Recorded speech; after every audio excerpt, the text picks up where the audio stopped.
Apple quoted over £500 for this repair. This iPhone 11 Pro came in for a rear lens and rear camera repair after a repair quote was rejected from Apple.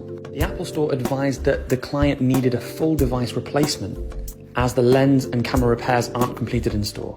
The lens itself was damaged, as you can see, but the camera also showed 2 small grey dots, which would show up when taking images. We started by taking the screen up and then removing the damaged camera unit. Then we removed all the damaged bits of glass in the lens, added our adhesive, and then the new lens was positioned in place. We then cleaned off any excess glue.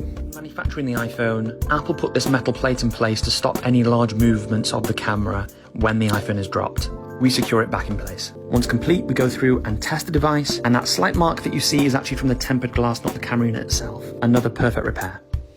Super damaged iPhone 11. Now this one was sent in to us by another repair shop because it was only holding an Apple logo. It was our job to go down to microelectronic level and actually inspect the logic board, which is the brain, this thing. The logic board comes in 2 parts. We have to heat it to get the top layer off.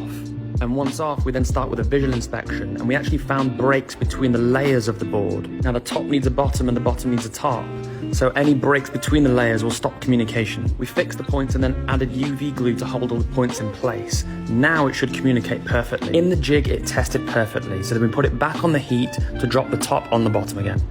After the board was put back together, we then put it back in the phone and it worked fine. So now it was going to go back to the shop to have a new housing and new screen fitted. But from us and the iCorrect team, another perfect repair. Did you know that Apple don't actually make their own screens? What they do make is this microchip that you've just seen us take off here. And this chip is actually technically the only Apple part of your screen.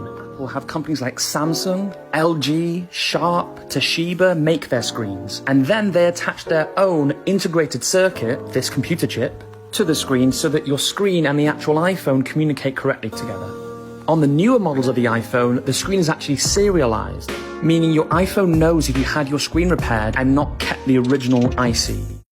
No signs of life in this iPhone XS Max. We plugged it into our USB-C tester and didn't show enough power to power the phone. We knew then that the battery wasn't at fault and it wasn't the charging port, it was the logic board. We plugged it into our direct current power machine and confirmed that there was genuinely a fault at logic board level. So we started by taking out the logic board, and we knew that we needed to take a look at it under a thermal camera to confirm the fault, which we did here and found that the logic board was actually heating to 60 degrees or just over, where it should actually be around that 30-degree level. We knew that we had to get down to the bottom layer of the board because that's where the heat was coming from, and the iPhone XS Max is a sandwich layer board. So we took the top off of the board and then we had a look under the microscope to find if it had a fault. And visually, we actually found this small capacitor, which is like a battery, which was at fault. And after replacing, we put it back into a jig and it tested out perfectly. Another perfect repair.